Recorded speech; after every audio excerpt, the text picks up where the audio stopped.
بسم الله الرحمن الرحيم الحمد لله الذي هدانا لهذا وما كنا لنهتدي لولا أن هدانا الله ولقد جاءت رسل ربنا بالحق والصلاة والسلام على النبي الأمي الدافع جيشات الأباطيل والدامع صولات الأغالي وعطرته الطيبين الطاهرين ولعنة الدائمة ولا أعدائهم أجمعين.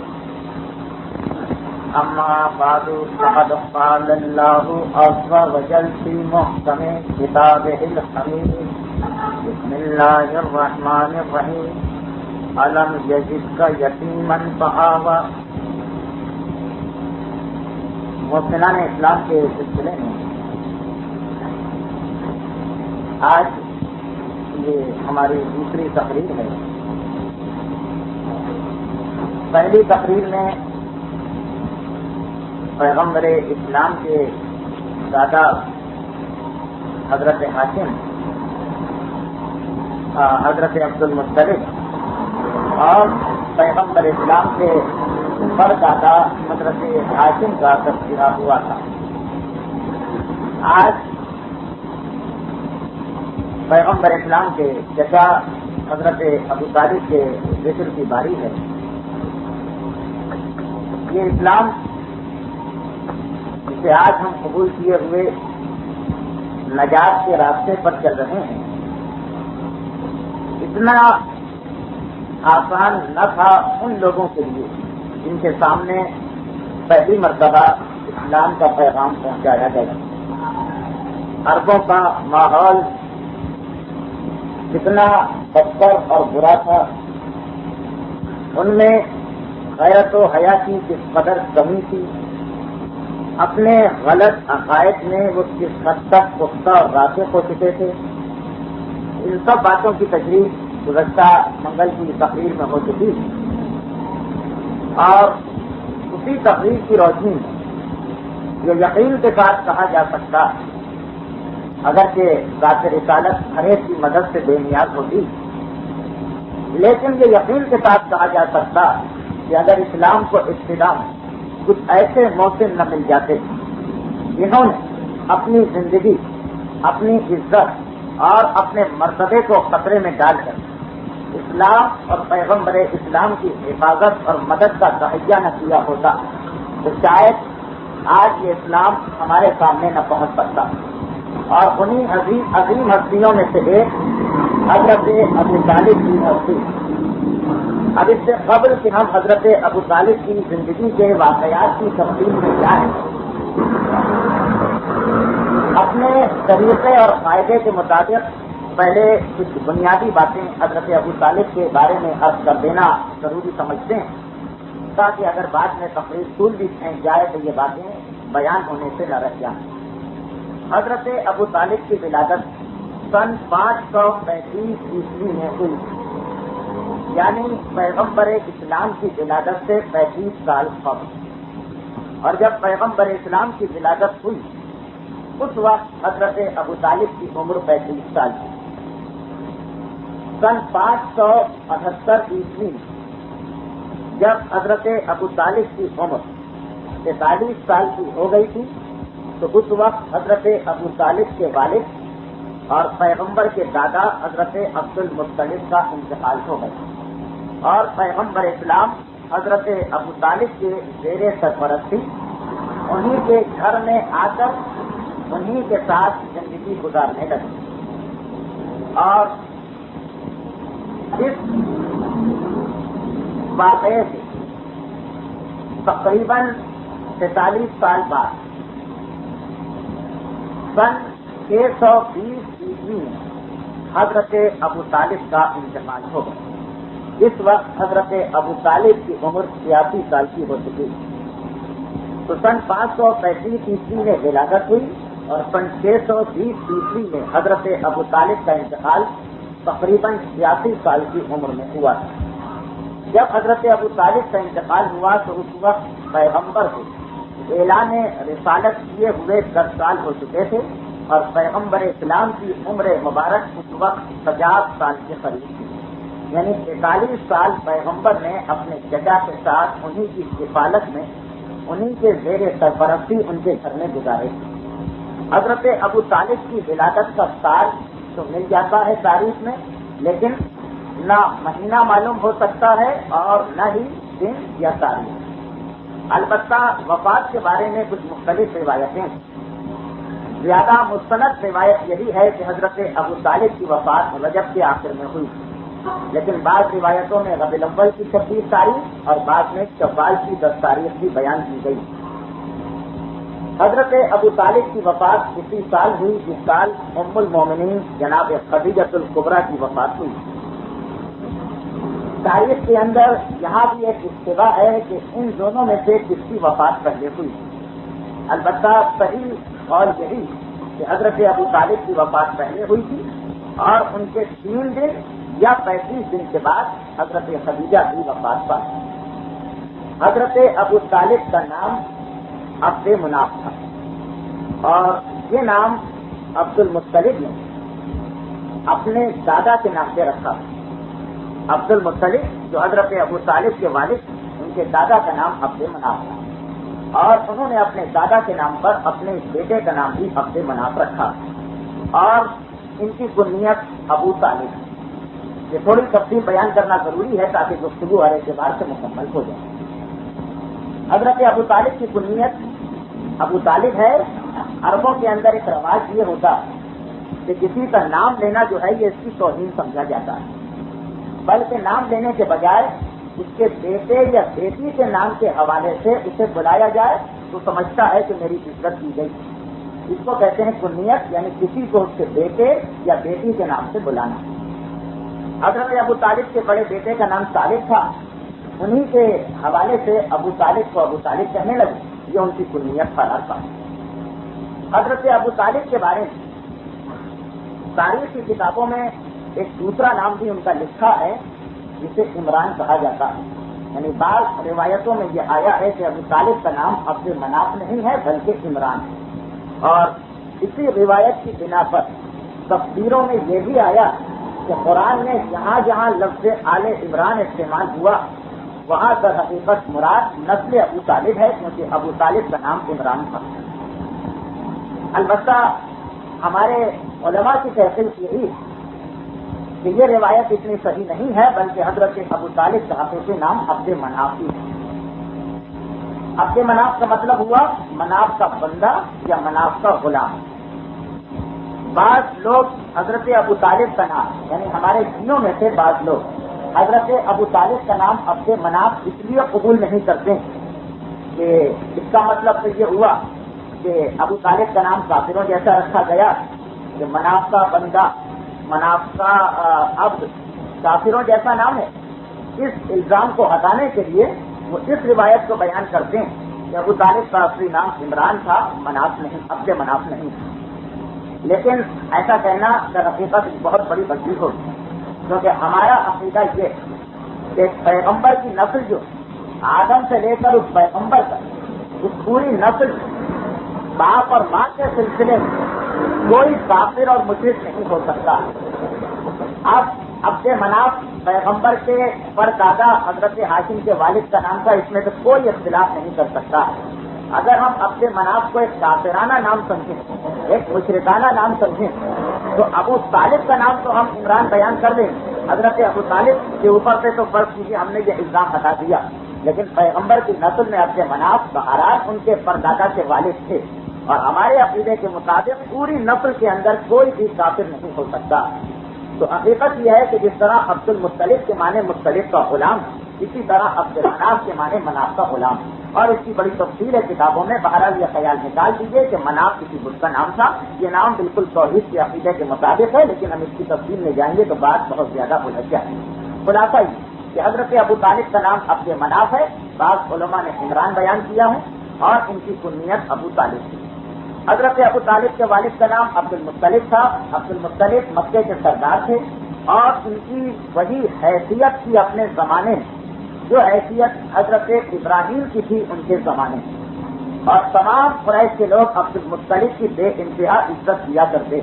حضرت عبد المطلب کے حالات کی تفصیل گزشتہ تقریر میں آ چکی. حضرت ابو طالب کے والد تو ہو گئے عبد المطلب اور ان کی والدہ کا نام تھا فاطمہ بنت عمر ابن عائد مخزومی. فاطمہ نام تھا خلاصہ جی. حضرت ابو طالب کی زوجہ کا نام فاطمہ بنت اسد تھا. بعض روایتوں میں یہ جو ہمارے یہاں نہیں عام مسلمانوں کے یہاں ہے کہ حضرت ابو طالب نے 2 شادیاں کی تھیں. ان کی ایک دوسری زوجہ بھی تھی اور ان سے بھی ان کا ایک لڑکا تھا. لیکن صحیح روایت کی بنا پر حضرت ابو طالب نے ایک ہی شادی کی تھی جناب فاطمہ بنت اسد. اور یہ فاطمہ بنت اسد حضرت ابو طالب ہی کے خاندان سے تعلق رکھتی. فاطمہ بنت اسد کے والد اسد تھے اور اسد جو تھے وہ حضرت حاشم کے بیٹے, یعنی حضرت حاشم کے ایک بیٹے ہو گئے عبد المطلب, ایک بیٹے ہو گئے اسد. عبد المطلب کے یہاں لڑکا ہوا ابو طالب, اسد کے یہاں لڑکی ہوئی فاطمہ. ان دونوں کی شادی ہو گئی, چچازاد بھائی اور بہن. فاطمہ بنت اسد حضرت ابو طالب کے گھر میں آ گئی اور اس کے بعد خدا نے حضرت ابو طالب کو 7 اولادیں دیں. حضرت ابو طالب کے واقعات کی تفصیل میں جانے سے قبل ہم یہ ان کا ایک تھوڑا سا خاندانی پس منظر بیان کر رہے ہیں تاکہ بات ہر اعتبار سے مکمل رہے. یہ چند لمحوں کی زحمت ہے, پھر ہم اپنے موضوع پر آتے ہیں. حضرت ابو طالب کی ولادت کی بات ہو گئی, ان کی وفات کا تذکرہ ہو گیا, ان کے دادا والد اور ماں کا تذکرہ ہو گیا, ان کی زوجہ کا تذکرہ ہو گیا. اب حضرت ابو طالب کی اولاد. حضرت ابو طالب کو خدا نے 7 بیٹے اور بیٹیاں عطا کیے تھے. ان میں سے 4 لڑکے تھے اور 3 لڑکیاں. سب سے بڑے لڑکے کا نام طالب تھا, جن کے حوالے سے یہ ابو طالب کہلاتے ہیں. دوسرے لڑکے کا نام عقیل تھا, جن کے بیٹے مسلم ابن عقیل سے ہر ایک واقع تھے. تیسرے بیٹے کا نام جعفر طیار تھا اور چوتھے بیٹے مولا کائنات امیر المومنین تھے.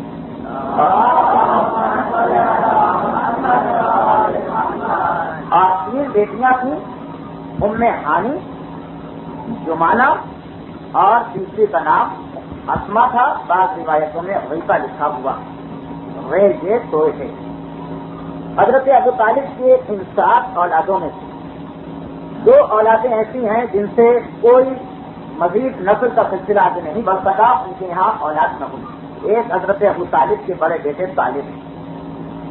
حضرت طالب جو ابو طالب کے بڑے بیٹے ہیں, آج کل بعض مورخین انہیں کافر ثابت کرنے کی کوشش کرتے ہیں, مگر تمام دیانتدار مورخوں نے لکھا کہ حضرت طالب پیغمبر اسلام سے بے انتہا محبت کیا کرتے.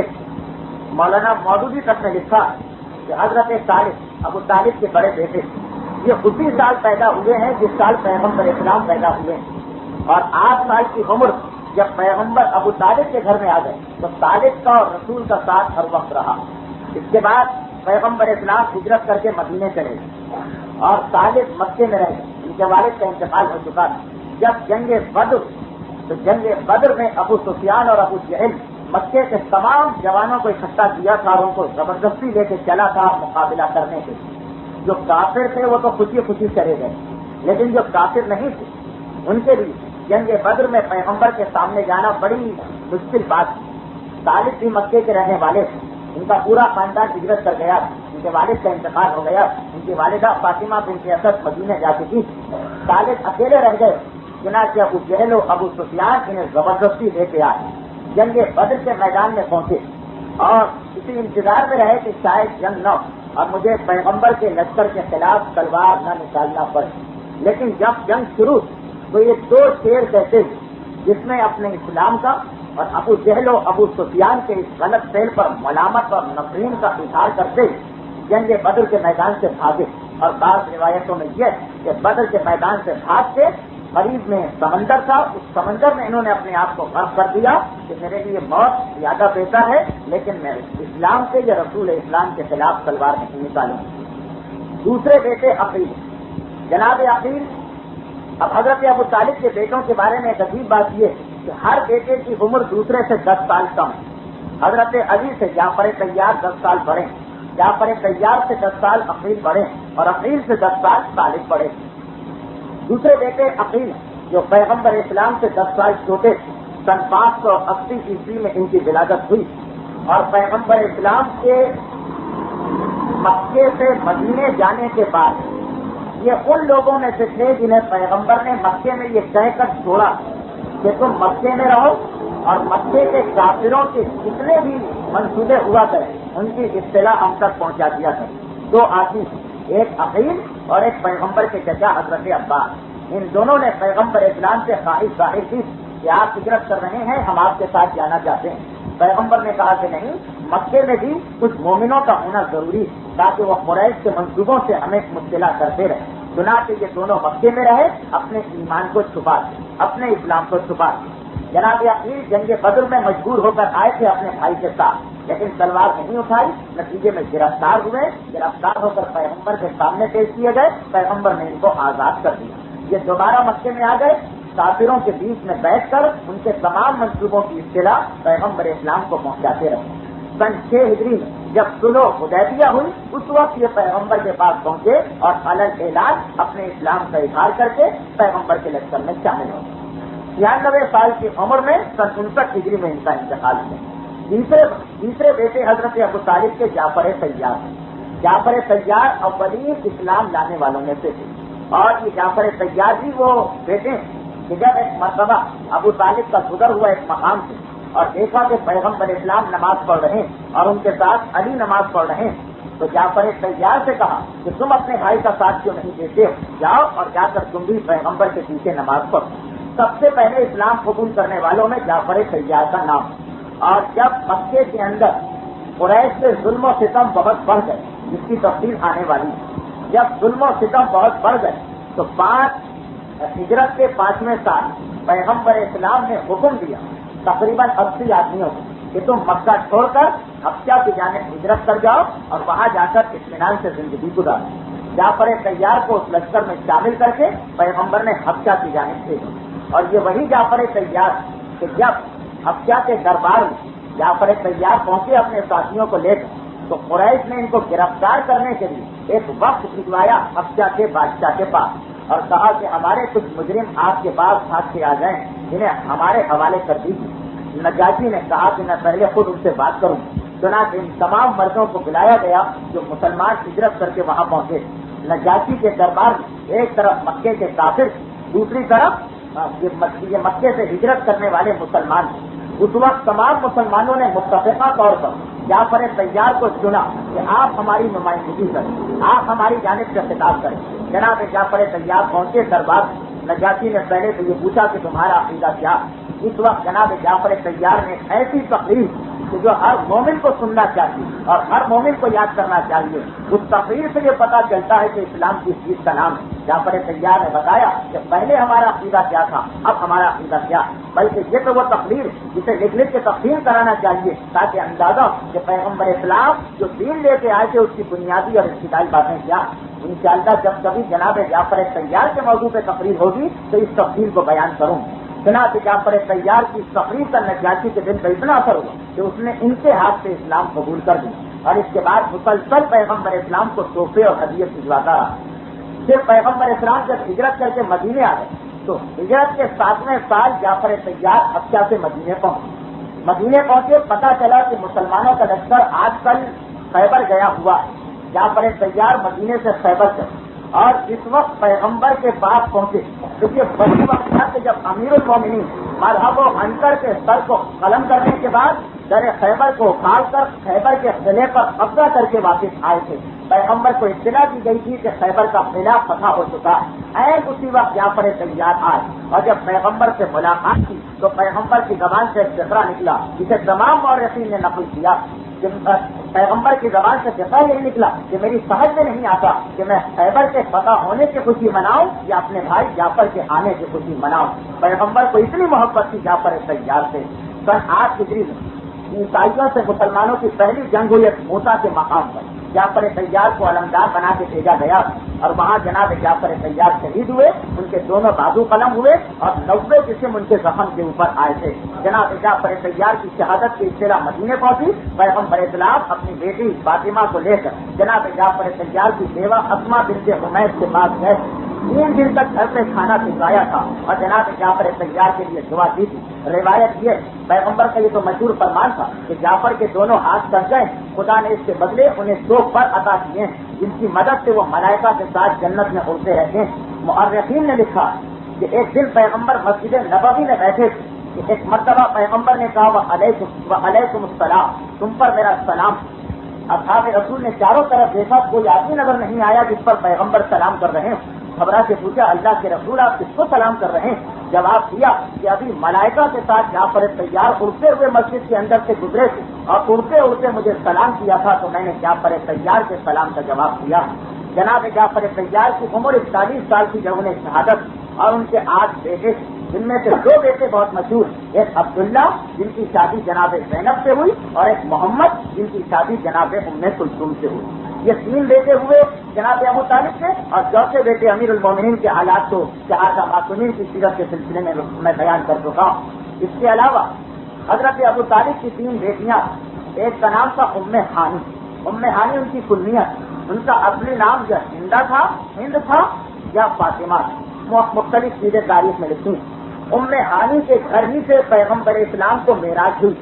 سفر معراج جو پیغمبر کو ہوئی گجرات پیغمبر اسلام ام ہانی کے گھر میں مقیم. ام ہانی کا گھر خانہ کعبہ سے بالکل ملا ہوا, اور جب خانہ کعبہ کو بڑا کیا گیا تو ام ہانی کے گھر کو اس میں شامل کر دیا گیا, لیکن آج تک وہ مقام کعبے میں موجود ہے جہاں ام ہانی کا گھر ہے.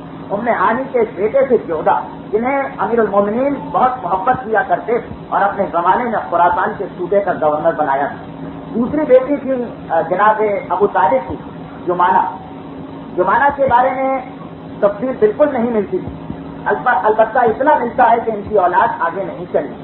صرف ایک مقام پر ان کا نام مورخین نے لکھا کہ جب خیبر فتح ہوا اس کے بعد خیبر کی پیداوار مسلمانوں میں تقسیم کی گئی تو 30 وسق ایک تولنے کا پیمانہ ہے جیسے آج کل کلو, 30 وسق کھجوریں جناب جمانہ کو پیغمبر اسلام نے بھجوائیں, لیکن اس سے پہلے اور اس کے بعد کوئی تفصیل نہیں ہے جناب جمانہ کے بارے میں.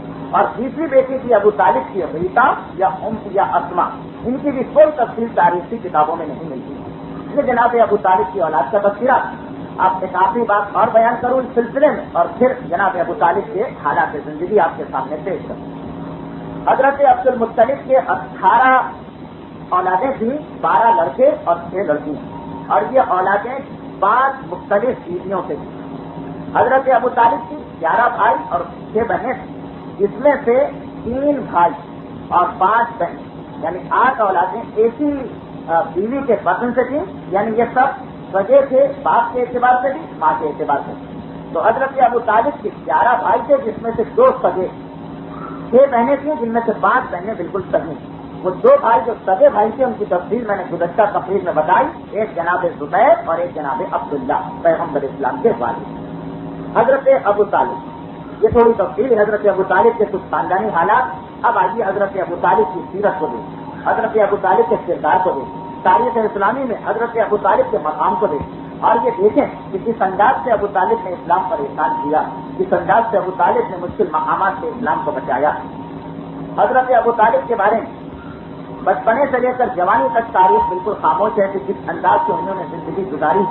البتہ تمام مورخین ایک فقرہ اپنی کتابوں میں نقل کیا کہ حضرت ابو طالب پیدا ہونے سے لے کر وفات تک عرب کے ماحول سے بالکل برق, نہ کبھی شراب پی نہ کبھی جوا کھیلا, اور عربوں کی اس زمانے کی تمام برائیوں سے حضرت ابو طالب دور, جس کا ایک ادنا ثبوت یہی کہ عربوں کے نکاح جن کی تفصیل گزشتہ تقریر میں آپ نے سنی, نکاح کے ان طریقوں کے باوجود جس میں انسان کو اپنی خواہشات سے نکالنے کا پورا موقع ملتا ہے, حضرت ابو طالب نے تمام زندگی صرف ایک ہی شادی اور اس کے علاوہ کسی قسم کا کوئی واقعہ حضرت ابو طالب کا تاریخ میں نہیں.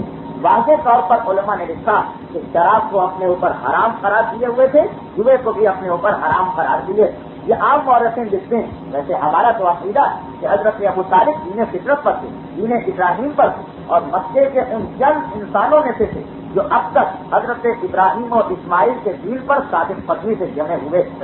حضرت ابو طالب کا پہلا تذکرہ تاریخ میں آتا ہے اس وقت جب جناب عبد المطلب نے جناب عبداللہ کو لٹایا اور ان کے گلے پر خنجر چلانا چاہا تاکہ اپنی منت کو پوری کریں، اس وقت حضرت ابو طالب کا نام پہلی مرتبہ تاریخ کے اوراق سے نظر آتا کہ آگے بڑھے جناب ابو طالب اور آگے بڑھ کر باپ کے ہاتھ کو پکڑا، اور پھر پورا واقعہ اور اس کی تفصیل یہ میں گزشتہ تقریر میں بیان کر چکا ہوں۔ حضرت ابو طالب، اس کے بعد تاریخ خاموش، یہاں تک کہ حضرت عبد المطلب کا انتقال ہو۔ حضرت عبد المطلب کے 12 بیٹے اور ان میں سے تقریباً آدھے سے زیادہ حضرت ابو طالب سے زیادہ مالدار بھی تھے اور عمر میں بھی بڑے، لیکن عبد المطلب کی وفات کے بعد عبد المطلب کی سرداری ابو طالب کی جانب منتقل ہوئی۔ میرے مولا کا فرمان کہ لوگ ہمیشہ دولت کو دیکھ کے سردار بناتے ہیں، لیکن میرے باپ پہلے شخص تھے کہ جن کو غربت کے اندر اور فقیری کے اندر سرداری ملی تھی۔ حضرت عبد المطلب کی ایک مخصوص مسلک، ایک گاؤں تکیہ جو خانہ کعبہ میں ان کے لیے بچھایا جاتا، یہ علامت ہوتی تھی کہ یہ کعبے کے متولی، قریش کے سردار اور مکے کے حاکم۔ حضرت عبد المطلب کے انتقال کے بعد یہ مسلک، یہ گاؤں تکیہ جناب ابو طالب کو ملا، اور روایتوں میں یہ کہ جب پیغمبر اسلام کعبے میں داخل ہوتے تو جناب ابو طالب اپنی مسند کو چھوڑ کر کھڑے ہو جاتے اور کہتے تھے کہ اب مجھ سے بڑا افطار آ گیا کہ اس مسند پر بیٹھنے کا زیادہ حق۔ حضرت ابو طالب کو اور عہدے اپنے باپ کے بعد ملے، مسند ملی تھی، سرداری ملی، اس کے ساتھ عبادت اور صفایا کا عہدہ ملا۔ اس عہدے کا مطلب یہ کہ مکے میں جتنے حاجیاں، ان کے کھانے کا انتظام کرنا یعنی عبادت، ان کے پانی کا انتظام کرنا یعنی صفایا۔ اب یہاں پر حضرت ابو طالب کی سیرت کا ایک انتہائی اہم پہلو سامنے آتا۔ کوئی شخص اپنی کرسی یا اپنے منصب کو آسانی سے نہیں چھوڑتا، لیکن ابو طالب کی ہستی پورے قریش کی تاریخ میں پہلی ہستی جنہوں نے حاجیوں کی سہولت کے خاطر اپنے منصب کو چھوڑنا گوارا کر دیا، لیکن حاجیوں کو کسی زحمت میں نہیں دیکھ سکے۔ واقعہ یہ ہوا کہ حضرت ابو طالب غریب اور بڑی غربت میں زندگی گزار رہے، خاص طور پر جب یہ واقعہ پیش آئے۔ بعد میں تو حضرت ابو طالب کو بڑی برکت ہوئی اور وہ تجارتی فاصلے لے کے شام جانے لگے، لیکن عبد المطلب کے انتقال کے بعد جو پہلے 2-3 سال گزرے اس میں حضرت ابو طالب بڑی غربت کی زندگی گزار رہے، لیکن غربت کے باوجود انہوں نے کبھی یہ گوارا نہیں کیا کہ مکے میں جو حاجی آ رہے ہیں ان کے کھانے اور پینے کے انتظام میں کمی ہو، بلکہ اپنے باپ سے زیادہ بڑھ کر انہوں نے حاجیوں کی خدمت کرنا چاہی۔ بڑے بڑے حوض تیار کیے، کھانے پکائے، حوض کے پانی میں کشمش اور عطر ملایا تاکہ آنے والوں کو خوشبودار پانی ملے۔ پہلے سال تو حضرت ابو طالب نے یہ خرچہ کر دیا، لیکن اگلا سال آیا، حاجی آنے لگے، حج کا زمانہ قریب آ گیا، حضرت ابو طالب قریب تھے، ان کے بعد ان کی اتنی حیثیت نہ تھی کہ وہ حاجیوں کی خدمت کرتے۔ انہوں نے اپنے بھائی حضرت عباس سے قرضہ مانگا، 10,000 درہم کا قرضہ۔ حضرت عباس نے قرضہ دے دی اور اس قرضے سے حضرت ابو طالب نے مکے آنے والے تمام حاجیوں کی خدمت کی۔ تیسرا سال آیا، پھر حضرت ابو طالب کی اتنی حیثیت نہیں، پرانا قرضہ تک چلا آ رہا اور اگلا سال آ گیا۔ حضرت ابو طالب چاہتے کہ انتظامات میں کمی کر سکتے، حضرت ابو طالب چاہتے تو سادہ پانی حاجیوں کو پلا کے رخصت کر سکتے، حضرت ابو طالب چاہتے تو سوسی یا معمولی روٹیاں کھلا کے حاجیوں کو رخصت کر سکتے، لیکن حضرت ابو طالب جیسا شریف النفس شخص کہ کیسے برداشت کرے کہ میں مکے کے کعبے کا متولی ہونے کے بعد حاجیوں کو زحمت میں ڈالوں۔ وہ پھر آئے اپنے بھائی حضرت عباس کے پاس اور آ کر کہا کہ اس سال پھر مجھے قرضہ چاہیے، حاجی بڑھ گئے تھے، ایک سال میں مہنگائی بڑھ گئی تھی، 14,000 درہم کا قرضہ۔ حضرت عباس، ایک تمنا تو ہر ایک کے دل میں ہوتی ہے کہ کعبہ ہمارے ہاتھ میں آئے، انہوں نے ایک شرط پہ قرضہ دیا کہ اگر آئندہ سال تک تم قرضہ ادا نہ کر سکے تو یہ دونوں عہدے میں استعمال دوں گا اور یہ دونوں چیزیں میرے خاندان میں آ جائیں۔ حضرت ابو طالب کے لیے کتنا مشکل تھا کہ دیکھنا کہ کعبے سے متعلق اتنے بڑے بڑے عہدے میرے ہاتھ سے نکل جائیں، لیکن یہ بھی گوارا نہیں کہ حاجیوں کو کوئی زحمت، چنانچہ یہ شرط قبول کر اور اس سال پھر قرضہ لے کر حاجیوں کی خدمت۔ چوتھا سال آیا، حضرت ابو طالب اب تک اس قابل نہ ہو سکے تھے کہ قرضہ ادا کرتے، چنانچہ یہ دونوں عہدے انہوں نے حضرت عباس کے حوالے کر دیے۔ کعبے کی رفاقت اور سفایا کا عہدہ ان کے ہاتھ سے نکل گیا، لیکن یہ برداشت نہ کیا کہ میری وجہ سے کسی حاجی کو ذرہ برابر بھی زحمت و تکلیف۔ حضرت ابو طالب کی سیرت کا یہ واقعہ نمایاں طور پر یہ بتا رہا کہ حضرت ابو طالب طالب کو کسی مقام پر قیادت یا حکمرانی کی یا اپنے نام کی شہرت کی تمنا نہیں. یہ بات ذہن میں رکھیں تو آگے چل کر بہت سی باتیں حل ہو جائیں جو مورخین حضرت ابو طالب کے بارے میں کہا کرتے ہیں کہ وہ انہوں نے اپنے خلافت کے تحت پیغمبر اسلام کی مدد کی. لیکن یہ واقعہ آگے چل کر ہماری بڑی مدد کرے گا کہ حضرت ابو طالب کی سیرت ہمارے سامنے آ رہی ہے کہ انہوں نے عہدوں کو ٹھکرا دی, عہدے انہوں نے چھوڑ دی صرف اس لیے کہ میں اگر حاجیوں کی خدمت نہیں کر سکتا ہوں تو حاجیوں کو زحمت میں بھی نہیں ڈالنا چاہتا ہوں. حضرت ابو طالب کی سیرت کا ایک اور پہلو ہمارے سامنے آتا ہے ہر دے بازار میں. قریش کے اندر معمولی بات سے جنگیں ہوا کرتی تھی, ذرا سی بات سے تلوار نکل آیا کرتی اور سالوں تک یہ چلا کرتی تھی تلوار. میں یہ گزارش کروں گا کہ تقریر سنتے وقت یہ بھی دیکھا جائے کہ ہم جس کے نام کی خاطر کٹنے اور مرنے کو تیار ہو جاتے ہیں اس کی سیرت ہمیں سبق کیا دے رہی. حضرت ابو طالب کا ایمان ثابت کرنا ایک مومن کے لیے کتنا ضروری بن جاتا امیر المومنین کے حوالے سے. لیکن سیرت ابو طالب کو دیکھتے تھے حرب بجار, عربوں میں ایک بہت بڑی جنگ ہوئی. یہ جنگ قبیلہ قریش اور قبیلہ حوازن کے اندر جنگ ہوئی, 2 عربوں کے قبیلے. اور معمولی سی بات ہے کہ قافلہ جا رہا تھا. قریش نے کہا تھا کہ اس قافلے کی حفاظت ہماری ذمہ داری ہے. عرب کے اندر ایک بہت بڑا میلہ لگا کرتا تھا حکاز کے مقام پر. حکاز ایک جگہ تھا اور ہر قبیلے کی کوشش یہ ہوتی تھی کہ ہم اپنے تجارتی قافلے کو وہاں بھیجیں کیونکہ وہاں کاروبار کا بڑا موقع ملتا تھا. گزشتہ تقریر میں بیان کر چکا ہوں کہ عرب کے اندر کسی قافلے کا خیریت سے منزل تک پہنچ جانا بہت مشکل ہوتا تھا. لٹیرے ڈاکو بلکہ قبیلے اس پر حملہ کر دیا کرتے. صرف وہ قافلہ خیریت سے پہنچا کرتا تھا جسے قریش کی حمایت حاصل ہو جائے. یہ تفصیل میں نے گزشتہ تقریر میں بیان کی. چنانچہ ایک قبیلے کا قافلہ جا رہا تھا, وہ قریش کے پاس آئے اور کہا کہ تم اپنی ضمانت ہمیں دے دو, اپنی حمایت ہمیں دے دو تاکہ ہمارا قافلہ خیریت سے پہنچ جائے. قریش نے یہ ضمانت دے. اب اس قافلے کے وہاں پہنچ جانے کے نتیجے میں ایک دوسرے قبیلے کو غصہ آ گیا, قبیلہ حوازن. قریش نے ہمارے قافلے کو ضمانت نہیں دی, اس کو ضمانت دے. چنانچہ وہ تلواریں نکال کر قریش کے مقابلے پہ آ گئی اور 80 سال تک ایک جنگ چلتی رہی اتنی سی بات سے جس کا نام تھا حرب بجار. اس جنگ کے اندر پورے قریش جاتے تھے لڑنے کے لیے اور قریش کی ایک شاخ بنو ہاشم بھی تھی, حضرت عبد المطلب کا خاندان بھی تھا. چنانچہ حضرت ابو طالب بھی جاتے تھے اور پیغمبر اسلام کو ساتھ لے کے جاتے تھے. لیکن کبھی تلوار نہیں اٹھائی, کبھی تیر نہیں پھینکا, کبھی اس فضول جنگ میں حصہ نہیں. پھر وہاں جاتے کیوں تھے؟ اس لیے جاتے کہ قریش نے ایک عجیب بات محسوس کہ جس دن ابو طالب ہمارے ساتھ آ جائے اس دن ہمیں پتہ ہو جاتی. عربوں کی جنگ تھی, صبح سے شام تک رہتی تھی, شام ہوئی جنگ بند ہو گئی, پھر اگلی صبح سے اگلی شام تک جنگ جاری رہی اور 4 مہینے جو حرمت والے مہینے کہلاتے تھے اس میں جنگ بالکل بند ہوتی تھی. تو قریشیوں نے ایک عجیب بات محسوس کی کہ جس دن ابو طالب ہمارے ساتھ آ جائیں جنگ میں اس دن ہمیں پتہ ہوتی اور جس دن ابو طالب نہ آئے اس دن ہمیں شکست ہو جایا کرتی. تو وہ ابو طالب کے پاس آ کے درخواستیں کیا کرتے تھے کہ اے ابو طالب آپ لڑیے نہیں, آپ تلوار نہ اٹھائیے, آپ جنگ نہ کیجیے, لیکن بس ہمارے ساتھ صبح سے شام تک بیٹھ جائیے تاکہ آپ کی برکت سے ہم اس جنگ کے اندر فتح یاب ہو جائیں. اور حضرت ابو طالب نے شرط یہ لگائی, یہ برکت وجود ابو طالب, اور شرط یہ لگائی کہ میں آنے کو تیار ہوں, لیکن ایک شرط اس طلب الظلم بل عدوان بل خطیت بل بہتان. میں صرف ایک شرط پر تمہارے ساتھ چلنے کو تیار ہوں کہ دیکھو کسی سے ظلم نہ کرنا, عدوانہ ناحق زیادتی نہ کرنا, بل خطیت دیکھو رشتے داروں کے حقوق کی ادائیگی سے نہ رکنا, رشتے داروں کے تعلق کو نہ توڑنا, بل بہتانہ کسی پر بہتان نہ لگانا, کسی پر عیب نہ لگانا. جس دن تم میری شرط قبول کرو گے اس دن میں تمہارے ساتھ چلنے کو تیار ہوں. اور قریش کو چونکہ ابو طالب کی ضرورت تھی اس لیے وہ ابو طالب کی شرط کو قبول کر کے ابو طالب کو اپنے ساتھ لے جاتے تھے.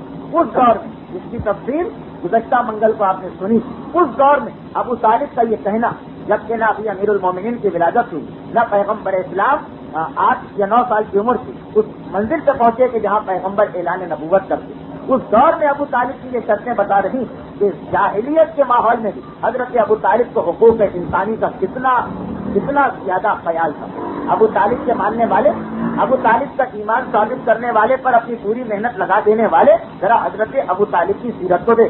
بلکہ میں ایک اور بات آپ کو بتاؤں, حضرت ابو طالب کا ایک اور اہم واقعہ تاریخ عرب کے اندر. حضرت ابو طالب قریش کی برائیوں سے کتنی نفرت تھی اس کا اندازہ آپ اس واقعے سے بھی لگا چکے ہوں گے. اور ایک واقعہ اور سنتے تھے. قریش کے یہاں رشتے حلال کا کوئی تصور نہیں.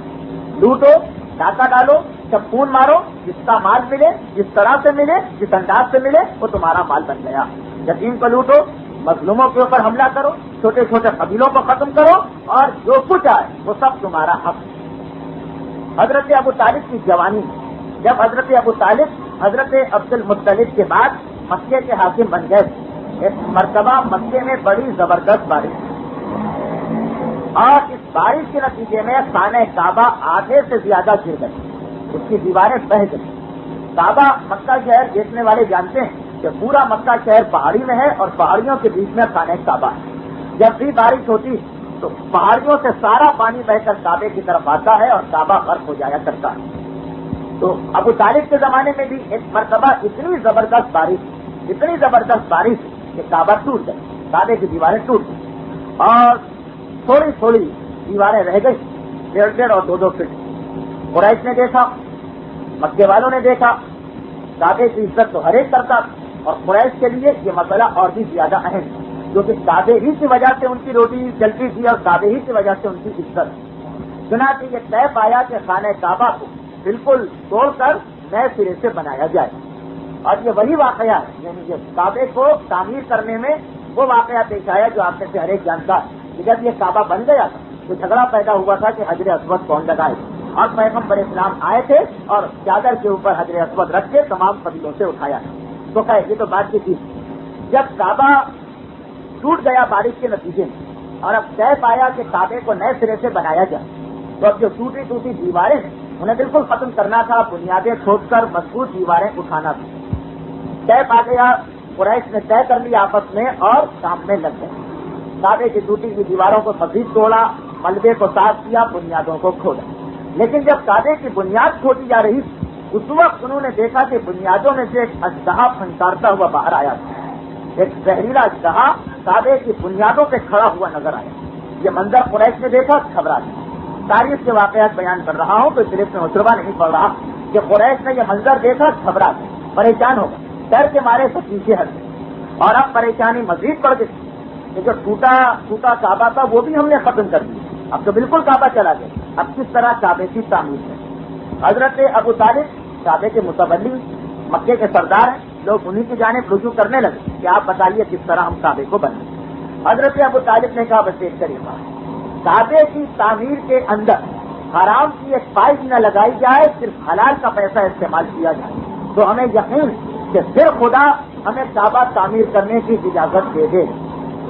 اب قریش نے یہ دیکھا، بیٹھے ابو طالب کے پاس کہ حرام کمائی کون سی ہے، حلال کمائی کون سی ہے. جس کو ابو طالب بتاتے کہ اس طریقے سے جس نے کمایا ہے اس کے پیسے حلال تھے اور جس نے اس طریقے سے کمایا ہے اس کے پیسے حرام تھے. حضرت ابو طالب نے تفصیل بتائی. قریش والوں نے اپنے حلال پیسے میں سے کعبے کے لیے چندہ جمع کرنا شروع کر دیا.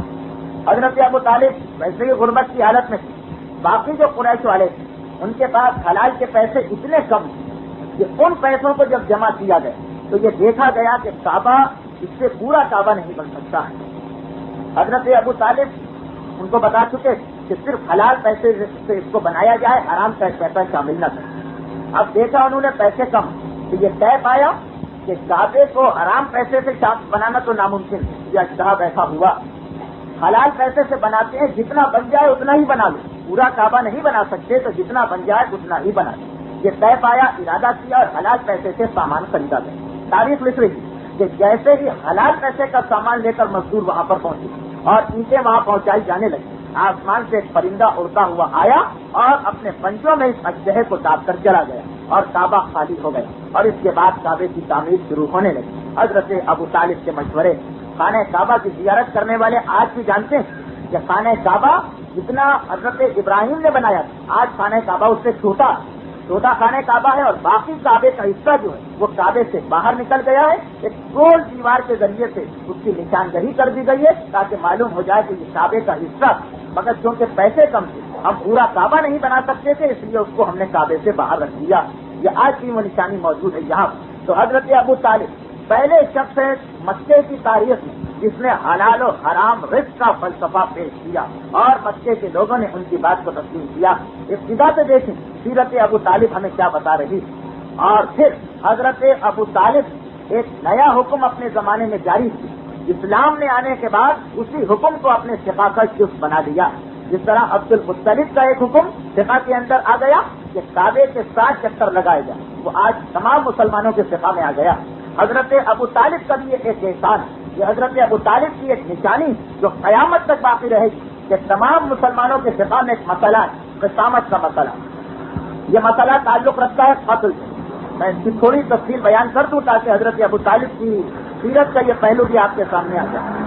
عمر ابن القمہ مکے کے اندر ایک قریشی تھا جو قتل کر دیا گیا.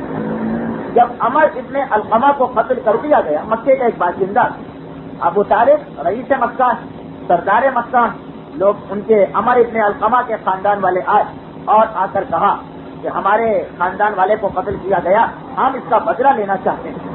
حضرت ابو طالب نے پوچھا کہ کس نے قتل کیا؟ بتایا کہ فلاں شخص نے اور اس کے خاندان نے قتل کیا. حضرت ابو طالب نے کہا گواہ کون سے ہیں؟ تو جواب دیا گواہ کوئی نہیں، لیکن سارے آثار، ساری نشانیاں، ساری علامتیں، سارے واقعات یہ بتا رہے کہ اسی شخص نے انہیں قتل کیا، لیکن گواہ کوئی نہیں.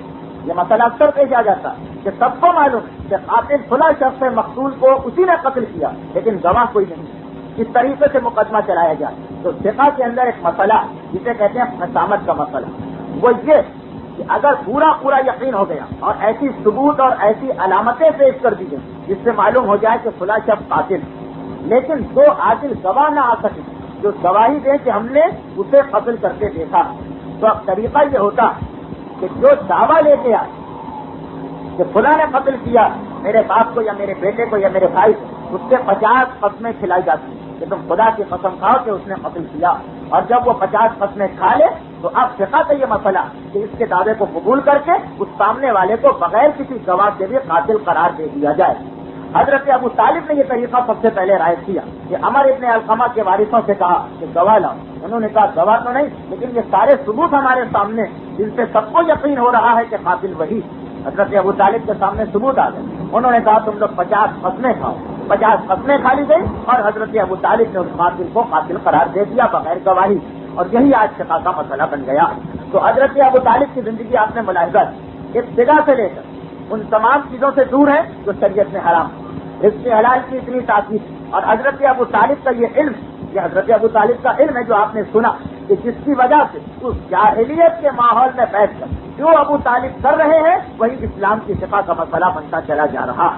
اور اس کے بعد پھر حضرت ابو طالب کی زندگی کا وہ رخ ہمارے سامنے آتا جہاں ابو طالب اپنے یتیم بچے کے مددگار، اپنے یتیم بھتیجے کے مددگار بن کے ہمارے سامنے آتے ہیں. میں حضرت ابو طالب کے واقعات اور تفصیل سے سنا سکتا ہوں، لیکن کیونکہ گفتگو کا وقت محدود ہے اور بات نامکمل رہ جائے گی، اس لیے انہی 4-5 واقعات کو آپ کے سامنے پیش کر کے آپ سے گزارش کرتا ہوں کہ ان پر غور کریں اور دیکھیں کہ ابتدائے جوانی سے حضرت ابو طالب کی سیرت کا کیا پہلو ہمارے سامنے آ رہا. اب آئیے حضرت ابو طالب کی زندگی کا وہ رخ کہ جب وہ اپنے یتیم بھتیجے کے وہ مددگار بن کے کھڑے ہوتے ہیں جنہیں قرآن سورہ زہر میں کہہ رہا ہے کہ الم یجد کا یتیمن فآوا، اے میرے حبیب میرے اس احسان کو یاد کرو کہ میں نے تمہیں یتیم پایا بس اپنی پناہ میں لیا.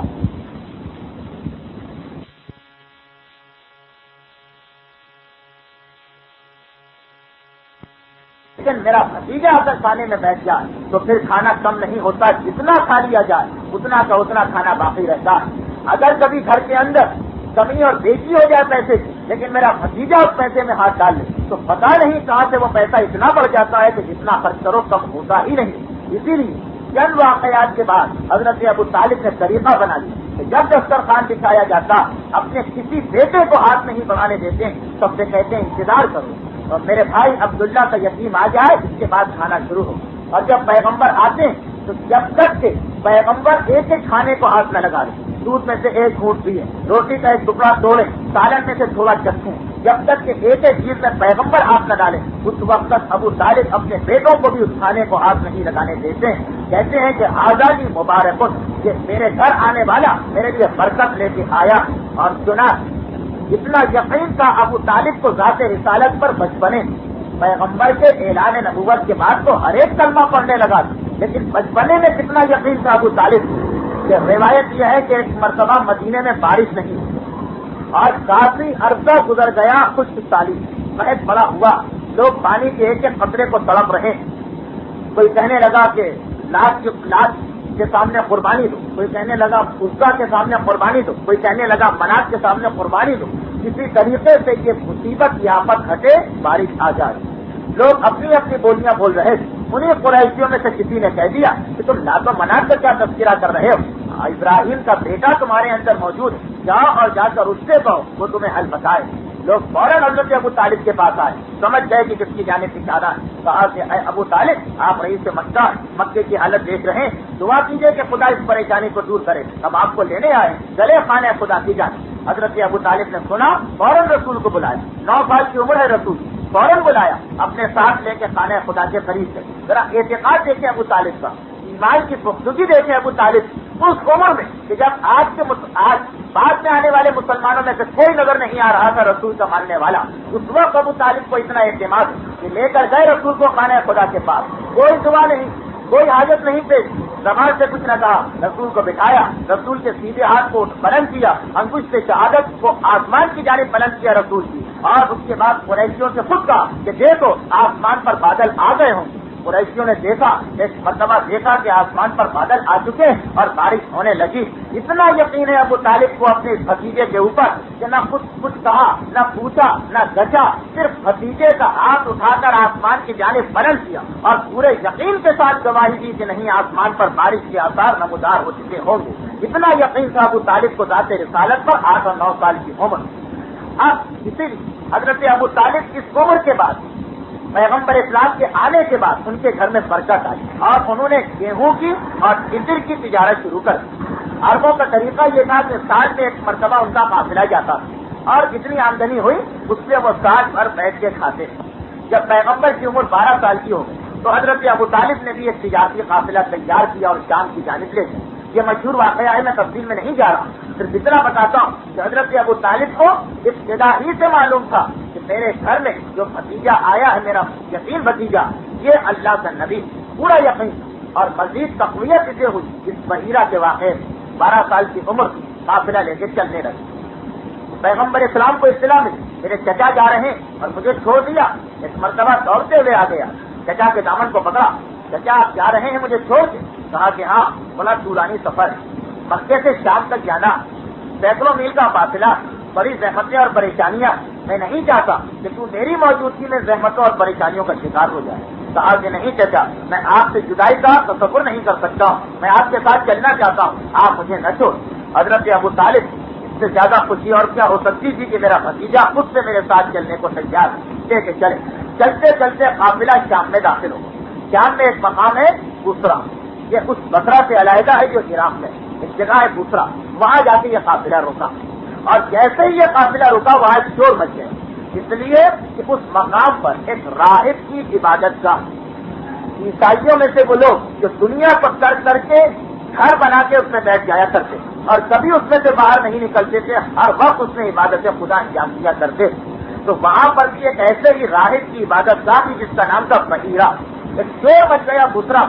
آج کیا بات، یہ بحیرہ جو سینکڑوں سال سے باہر نہیں آیا، آج نکل کے باہر آ رہا۔ لوگ حیران پریشان ایک دوسرے سے پوچھ رہے ہیں کہ آج کیا خاص بات ہو گئی، اور وہ بحیرہ جو تقریباً 100 سال سے زیادہ عرصہ گزر گیا، اپنے اس عبادت گاہ سے باہر اس نے قدم نہیں رکھا تھا، آج باہر آتا اور آ کر پوچھتا ہے کہ یہاں کوئی تجارتی قافلہ آ کے اترا۔ لوگوں نے کہا کہ ہاں، مکے سے قافلہ آیا، کہا سب کی میری جانب سے دعوت، سب کو میری عبادت گاہ کے اندر لے کے آؤ۔ بحیرہ نے دعوت، اور تمام مکے کے یہ لوگ جو ابو طالب کے قافلے میں شامل، یہ سب کے سب اس کی عبادت گاہ میں کھانا رکھا ہے، لوگ بیٹھے، اس نے ایک ایک کو دیکھنا شروع کر دیا۔ یہ دیکھ کے گھبرا گیا کہ جس کے لیے میں نے دعوت دی وہ تو اس میں نظر نہیں آ رہا۔ ایک مرتبہ پوچھا سب آ گئے، کوئی باقی تو نہیں بچا؟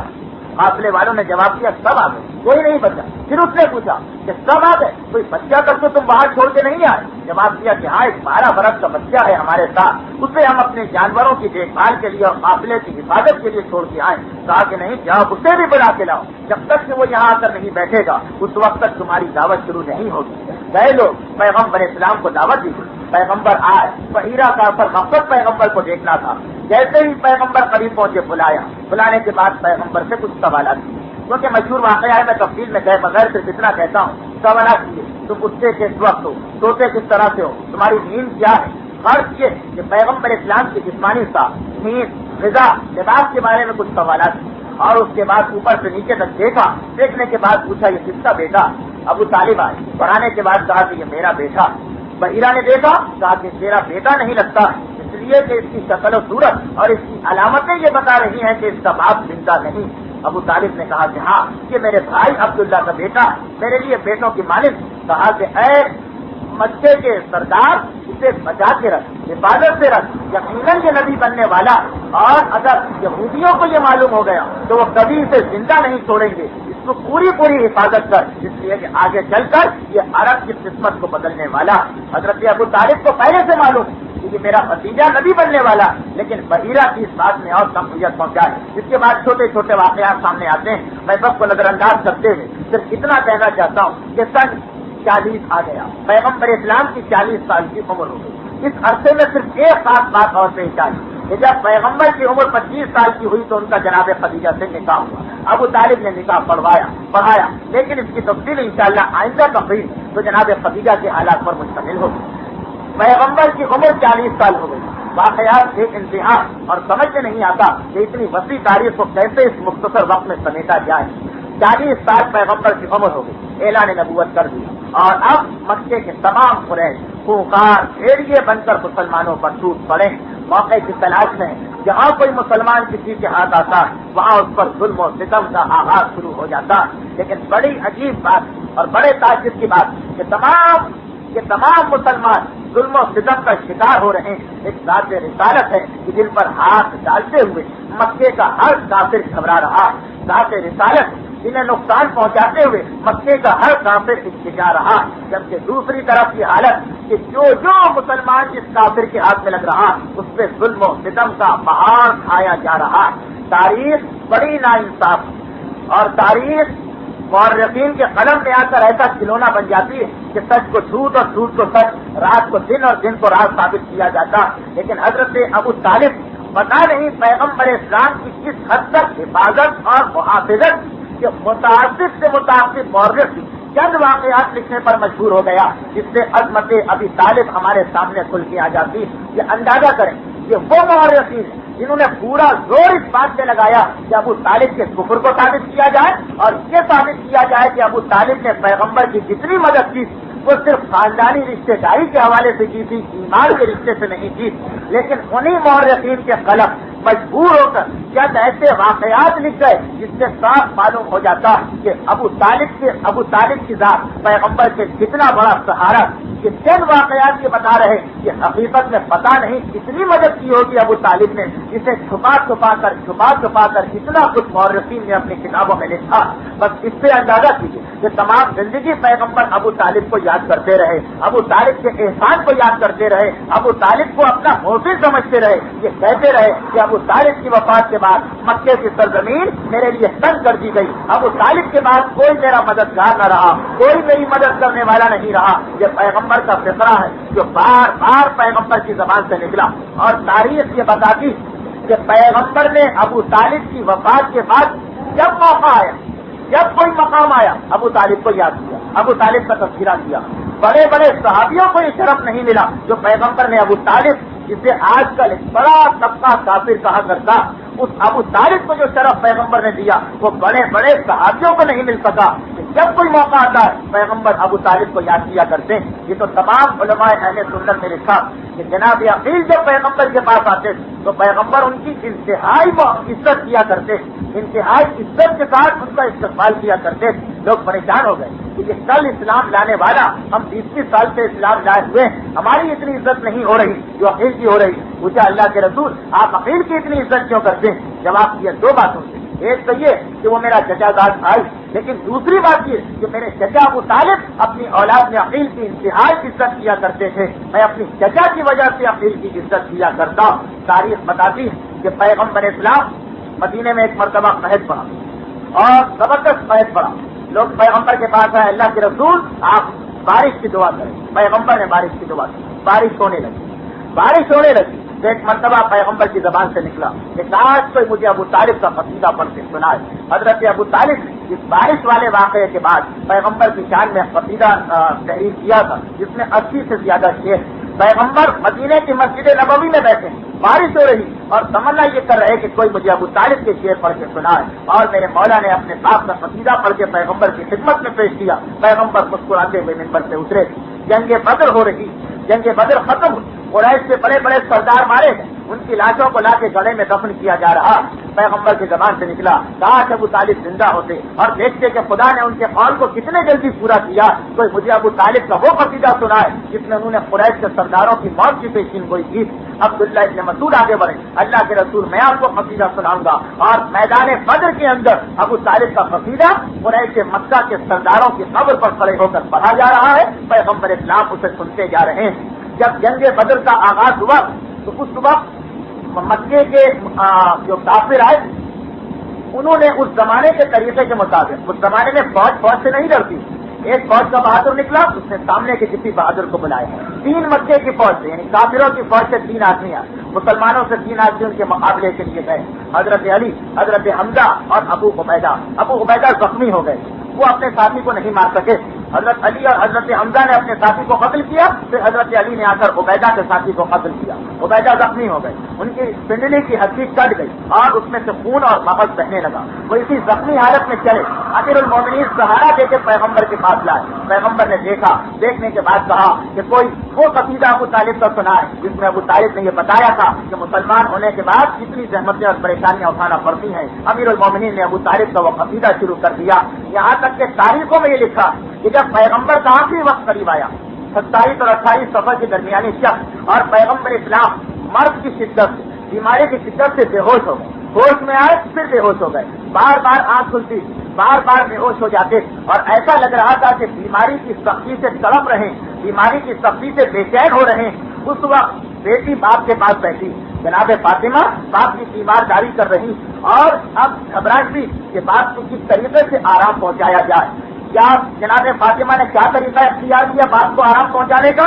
نہ کوئی دوا, نہ قرآن کی آیت پڑھی, نہ کوئی دعا, بلکہ حضرت ابو طالب کا قصیدہ سنانا شروع کر دیا. اور تاریخ میں لکھا ہے کہ بس حضرت ابو طالب کا شعر پیغمبر کے کانوں میں پہنچا, ایک مرتبہ آنکھیں کھول دی اور اطمینان کے ساتھ سننے لگے اور کہنے لگے کہ یہ تو میرے چچا ابو طالب کا کلام ہے, یہ تو میرے چچا ابو طالب کا فرمان ہے. اس مرض موت کے اندر بھی پیغمبر اسلام کو سکون و آرام آیا تو کب؟ جب حضرت ابو طالب کا کلام ان کے کان میں پہنچا. اہل بیت رسالت کے دلوں میں ابو طالب کے کلام کی کیا عظمت و اہمیت تھی کہ ایک معصومہ اپنے باپ کو آرام پہنچانے کے لیے دوائی, قرآن, حدیث یا دعا کے مقابلے میں حضرت ابو طالب کا کلام پیش کر رہی اور پیغمبر کو آرام محسوس ہو رہا. تو تمام زندگی پیغمبر نے اپنے چچا حضرت ابو طالب کے احسان کو تسلیم کیا, بار بار اس کا تذکرہ کیا, اور بار بار حضرت ابو طالب کے بارے میں کہتے رہے کہ اس وقت میری مدد کی جب کوئی میری مدد کرنے کو تیار نہ تھا. اور حقیقت یہ کہ اگر حضرت ابو طالب نہ ہوتے تو یہ اسلام کا پیغام پہلی ہی منزل پہ دبا دیا جاتا, پہلے ہی مرحلے کے اندر روک دیا جاتا. جب اسلام کی آواز گونجی, لا الہ الا اللہ تفلحوا, یہ آواز گونجی کہ قولوا لا الہ الا اللہ, لا الہ الا اللہ کہو تفلحوا, تمہیں نجات اور فلاح حاصل ہو جائے. قریش کے لوگ پیغمبر کے خلاف ہو گئے, پیغمبر کے دشمن ہو گئے, اور انہوں نے 5 طریقے استعمال کیے تھے پیغمبر اسلام کے پیغام کو روکنے کے. ان میں سے کچھ کی تشریح, بلکہ زیادہ تر واقعات کی تشریح انشاءاللہ آئندہ تقریر میں آئے گی, جس میں محسنہ اسلام جناب خدیجہ الکبریٰ کا تذکرہ ہوگا. اس وقت کیونکہ وقت بھی کافی گزر گیا, اس لیے میں بہت مختصراً قریش کا طریقہ پیش کرتے ہوئے کہ قریش کو معلوم تھا کہ ابو طالب پیغمبر اسلام کے کچھ بنا. ابو طالب جو پیغمبر کا ساتھ دے رہے تھے یہ رشتے داری کی بنا پر نہیں, ورنہ جیسا کہ میں نے ابھی بتایا 18 اولادیں تھی عبد المطلب, ایک کا انتقال ہو گیا عبداللہ, 17 اولادیں, 11 لڑکے 6 لڑکیاں. آخر ابو طالب کے علاوہ کوئی اور محافظ اسلام یا محافظ پیغمبر بن کے کیوں نہ آئے؟ اگر رشتے داری کی بات کہ اپنے یتیم بھتیجے کا خیال تھا تو 10 اور چچا موجود تھے, ان کے یہ بھتیجے تھے, اور ان 10 میں سے آدھے سے زیادہ وہ تھے جو عمر میں بھی ابو طالب سے زیادہ, دولت میں بھی ابو طالب سے زیادہ. اگر ساری بات رشتے داری کی ہوتی تو وہ پہلے آگے آتے جو ابو طالب کی عمر میں بڑے. ابو لہب جسے پیغمبر اسلام سے اتنی محبت, اتنا پیغمبر اسلام کا خیال تھا, کہ وہ لونڈی، وہ کنیز جس نے ابو لہب کو آ کر یہ اطلاع کی کہ تمہارے بھائی عبداللہ کی بیوی آمنہ کے یہاں بچے کی ولادت ہوئی، بہت پہلے کا واقعہ ہے جب رسول کی ولادت ہوئی، تو وہ لونڈی جس نے آ کر یہ اطلاع دی، ابو لہب نے اس خوشی کے اندر اس کنیز کو آزاد کر دیا اور کہا کہ تم نے اتنی بڑی خوشخبری مجھے سنائی، میں تمہیں آزاد کرتا ہوں۔ اور پیغمبر اسلام کے اعلان نبوت سے پہلے ابو طالب کے بعد سب سے زیادہ محبت کرنے والا چچا ابو لہب ثابت ہوتا تھا، اس لیے کہ مالدار تھا، اس کے پاس پیسہ تھا، ہر مقام پر پیغمبر کے لیے ہدیے لاتا ہے، تحفے لاتا ہے، خدمت کرتا ہے، یہاں تک کہ جب حضرت ابو طالب کی وفات ہو گئی تو اس کے بعد پیغمبر اکیلے رہ گئے۔ ابو لہب کو جوش آیا، کہا کہ اب میں اپنے بھتیجے کی مدد کروں، اور وہ گیا پیغمبر کے پاس کہ اے میرے بھتیجے فکر نہ کر، ابو طالب نہ رہے تو کیا ہوا، میں تو تیری مدد کرنے کو تیار ہوں۔ پیغمبر کو یقین دہانی کرائی، اور جب باہر نکلا تو کسی نے بتایا کہ مکے کے بازار میں ایک شخص پیغمبر کو گالیاں دے رہا۔ ابو لہب سیدھا مکے کے بازار میں پہنچا اور جو گالیاں دے رہا تھا اس کے گریبان کو پکڑا، تلوار کو نکالا، کہا خبردار اگر آئندہ تو نے میرے بھتیجے کی شان میں گستاخی کی تو میری تلوار تیری گردن کے اوپر چلے گی۔ آج سے وہ میری حفاظت کے اندر آ گیا، مگر یہ غبار کتنے دن کا تھا؟ 3-4 دن گزرے۔ پیغمبر اسلام ابو طالب کا غم منا کے باہر آئے، قولوا لا الہ الا اللہ تفلحوا، جھوٹے خداؤں سے بیداری اختیار کرو، سچے خدا کو مانو، سچے خدا کو مانو، کبھی تم کامیاب ہوگے۔ ابو لہب نے سنا، ایک مرتبہ صبر کیا، 2 مرتبہ صبر کیا، پھر پلٹ کے آیا، اے میرے بھتیجے یہ بات کہنا بند کر دے ورنہ پھر میرا تیرا اختلاف ہو جائے گا، پھر میں تیرا دشمن ہو جاؤں گا۔ پیغمبر نے کہا کہ اے ابو لہب میں کسی پیغام کو لے کر خدا کی جانب سے اس دنیا میں آیا، اور کسی حالت میں یہ جملہ کہ جس طرح سورج کی کرنیں سورج سے جدا نہیں ہو سکتی، اسی طرح میرا پیغام مجھ سے جدا نہیں ہو سکتا ہے۔ بس وہی ابو لہب تھا کہ جو پھر پیغمبر کے خلاف ہو گیا۔ تو رشتے داری کی وجہ سے اگر ابو طالب حمایت کرتے تو ابو لہب کی مثال سامنے 2 دن 4 دن 10 دن 20 دن مہینہ 2 مہینہ حمایت ہوتی، لیکن مسلسل 10 سال تک حمایت کرنا پیغمبر اسلام کی، ہر منزل پہ پیغمبر کے کچھ بننا اور ہر منزل پہ پیغمبر کو پریشانی سے بچانا، اتنا ابو طالب کو پیغمبر کا خیال تھا۔ یہ تاریخ سے مشہور واقعات آپ نے سنا ہوگا۔ پیغمبر اسلام خانہ کعبہ کے اندر نماز پڑھ رہے ہیں۔ میرے کہنے کا مقصد صرف یہ ہے کہ آج بہت سے لوگ یہ لکھ رہے ہیں اپنی کتابوں کہ ابو طالب کو کیونکہ عربوں کے اندر رشتے داری اور خاندانی تعلق کی بڑی اہمیت ہوتی ہے، اس لیے ابو طالب نے اپنے بھتیجے کو بھتیجا سمجھ کے مدد کی تھی، نبی سمجھ کے مدد نہیں کی۔ تو کہنے کا مقصد میرا یہی کہ چچا اور بھی سب کا پیغمبر سے برابر کا رشتہ تھا، دوسرے مدد کو کیوں نہ آئے، یہاں تک کہ ابو لہب جیسا ہمدردی کرنے والا چچا بھی آیا اور چلا گیا۔ ابو طالب کو تو اتنی محبت کی پیغمبر کی کہ پیغمبر خانہ کعبہ میں نماز پڑھ رہے ہیں۔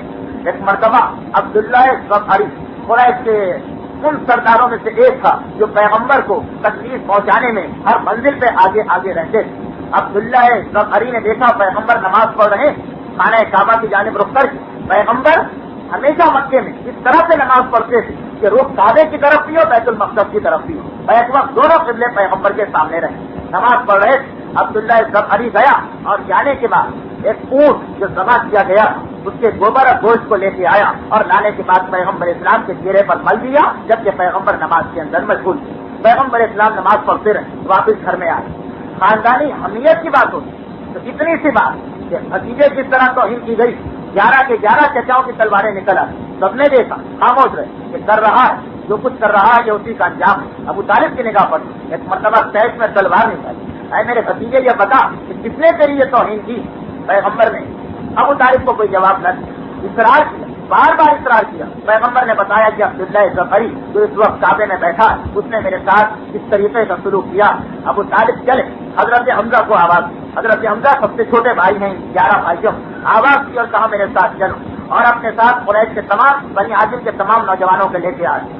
گوبر اور خون کو اٹھوایا ان نوجوانوں اور کہا کہ اس مسجد میں جتنے آدمی بیٹھے ہوئے ہیں جنہوں نے میرے بھتیجے کے ساتھ یہ سلوک دیکھا اور خاموش رہے، سب کے چہروں کے اوپر اس کو مل دو اور خبردار کوئی بولے تو فوراً اس کی گردن کو اڑا دینا۔ ایک ایک قریشی کے، یہاں تک کہ ابو جہل و ابو سفیان بھی نہ بچ سکے، ایک ایک قریشی کے چہرے پر اپنی آنکھوں کے سامنے جناب حمزہ سے ایک ایک کے چہرے پر یہ خون اور گوبر کو ملوایا، میرے بھتیجے کی توہین کی ہے، میں تمہیں کس طریقے سے چھوڑ دوں گا۔ اتنا تڑپنے والا، اگر خالی رشتے داری کی بات ہوتی تو دوسرے بھی رشتے دار موجود تھے، دوسرے بھی چچا موجود تھے، انہوں نے آگے بڑھ کر کوئی قدم کیوں نہ اٹھایا۔ بڑے مشہور واقعات جیت کے میں سب کو نظر انداز کر رہا ہوں، خاص طور پر اہم ترین واقعہ ہے شیخ ابی طالب کا کہ قریش نے ایک دن یہ طے کیا کہ ہم پیغمبر کی دعوت کو اسی طرح روک سکتے ہیں. پہلے 4-5 طریقے اختیار کیے. وہ کون سے طریقے ہیں؟ اس کی تشریح انشاءاللہ آپ آئندہ منگل کی تقریر میں سن لیجیے گا. اس لیے کہ اس منزل سے حضرت ابو طالب اور حضرت خدیجہ دونوں نے مل کر اس قریش کے حملے کا مقابلہ کیا. اس کی تفصیل میں آئندہ بتاؤں گا، اس لیے کہ آج وقت بہت گزر چکا. خلاصہ یہ کہ آخری حربہ انہوں نے یہ اختیار کیا کہ سب کے سب لوگ پیغمبر کے پورے خاندان سے قطع تعلق کرتے. معاہدہ ہو گیا، لکھ کے کعبے میں لٹکا دیا گیا. اس کی تفصیل بھی آئندہ یہ ہے کہ میں خلاصہ کر رہا ہوں کہ جب یہ معاہدہ ہو گیا، لٹکا دیا گیا، حضرت ابو طالب نے دیکھا اب حالات بگڑ چکے ہیں.